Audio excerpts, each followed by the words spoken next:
start. So this is a intriguing matchup tomorrow, maybe for the first time in a real since that Clemson Notre Dame game. Yeah. We don't know who's going to win. This is a Well, great that wasn't one. intriguing. That wasn't too intriguing at the end of it. But yeah, I think so. I mean, honestly, you could say back when, my senior year, where we played these guys, right here where, the highest scoring ACC championship ever. I just found that out this week. I didn't know that was a thing.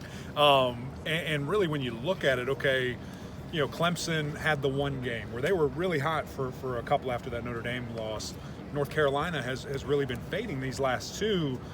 How do you figure that out? Who's going to really rise up? And when your back's against the wall, you're in a championship type game, you expect players to really rise up and play at a whole new level. So I think that a lot of people all week have wanted to make out of it who's hotter, who's feeling better. I think you throw all that away. I don't think the experience really matters for Clemson. I know a bunch of these people on this team have played in this game. I don't think it matters. I really don't. I think that this is, throw everything out, it's a championship game. You're going against the player of the year in Drake May, and you better bring it.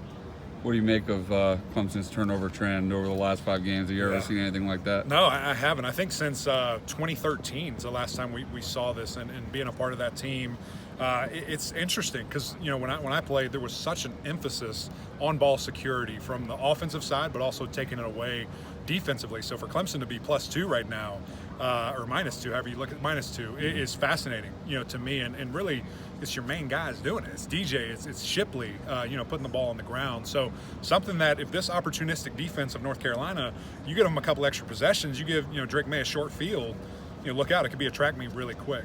Eric, obviously both of these teams before the season, especially North Carolina as the season went on, had playoff hopes, and obviously things have changed with that in the last few weeks for each side. But do you get a sense from each side that they're starting to understand kind of the significance of this and what is still at stake tomorrow night? Sure. I think a lot of people again kind of have asked, is there some juice that has left this game? And I think that the obvious question is yes. There's no playoff implication, but at the end of the day, Clemson wasn't here last year. North Carolina hasn't been here since 2015. This matters. This game is very important. Winning this conference is very important, and so there's also a potential Orange Bowl berth, on the line.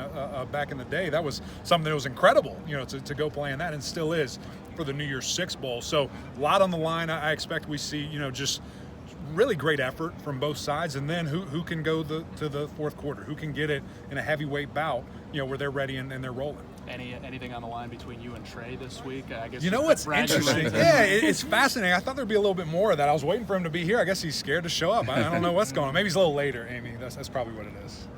I'm sorry. I was going to say, if Drake May has time, what do you think Clemson's answer to someone like Downs has to be to keep him out of the end zone or from catching those long balls? Yeah, he is getting the ball at such a high rate. He's being targeted at such a high rate, and when throwing the ball, Drake is 77% completion rate. So that's a fascinating number to look at a guy who everybody knows he's going to be touching the ball.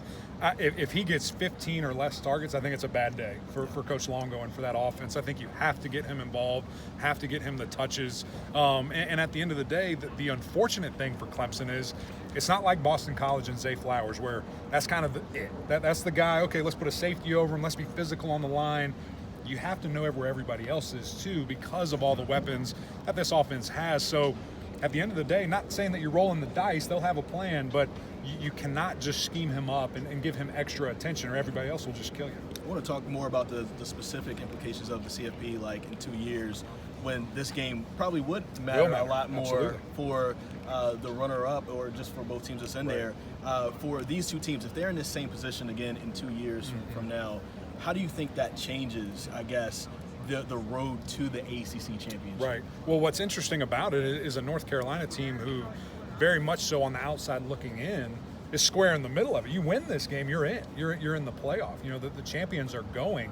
A Clemson team, maybe you lose, you're at 9, maybe you fall out of the top 12, and you're out of the playoffs. So absolutely the implications, I guess the hope would be then the winner and the loser could probably go. And when you're looking at a year, maybe it's a couple undefeated teams, maybe it's one undefeated team and a one-loss team. So certainly, something where next year there's going to be a lot of stakes, or 2 years, it's a lot of stakes, and just the importance. That's how it should be. This game should matter. This game should have representation at the postseason. And no divisions, so how do you think that changes things too? It does, and I think it's a great thing, man, just to have the best team in the ACC represented. And ironically enough, we always argue about that. I think it's only happened 3 times that it would be a different matchup here in Charlotte versus who those best teams are when you get rid of divisions. But now we're going to guarantee it, and I think that's exceptional.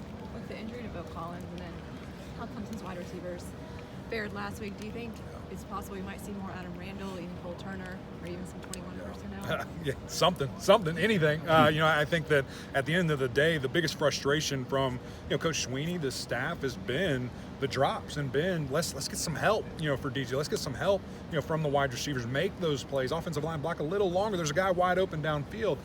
So absolutely, I think other guys are going to get their opportunity. I also think you look at this matchup, you look at the weaknesses of North Carolina and just what they've struggled with all year. I wouldn't be shocked if Shipley touches the ball 20-plus times tomorrow night. Drops were a big problem last year, but not as much this year. But here and there, last week it kind of reared its head. Yeah. The receiver, has there been a drop off in the receiver play since Jeff Scott left, in your opinion? Well, it's interesting. I mean, these are Jeff's guys, right? I mean, these are guys that he recruited, and so is it a coaching thing? Is it just a player thing? Is it our quarterback can't give me the ball if I'm the third read, so I'm not going to run this route as hard? It's a fascinating problem that you look at this offseason. Is this now the time where Clemson says we have to go to the transfer portal? We have to go and get a guy because we can't supplement the drop-off that we've experienced so far. So I think it's going to be a very interesting offseason for the Tigers. Tebo's been adamant that DJ is his guy. Right, yeah. How long or how short is the leash tomorrow night? And then how do you get him comfortable Yeah. out here? Yeah, I think the leash deal's so tough because we've seen it in the Syracuse game, obviously pulled him. We saw it in a Notre Dame game, tough spot for Cade that they put him in, didn't like that situation. And then in a South Carolina game where he probably had the worst game we've seen from a Clemson quarterback in my lifetime, and he didn't pull him, and he left him in the entire time. So what other factors are with that? I do not get the privilege of going to practice. I haven't seen Cade. I don't know if Cade's ready at all. So is there a guy that's even in the wings that you would put in? Sometimes we've seen that early, but David Hood should go in. So to me, it's such an interesting situation that there's more information that we're not privy to see. Eric, Clemson has struggled with stopping big, explosive offensive plays against high-caliber quarterbacks like Spencer Rattler, like Sam Hartman. How do they stop Drake? Yeah, hit him. Be very physical with him. We spoke with Coach Sweeney on the podcast earlier this week, and he just said, hey, he's going to run a lot. He's going to be out in space.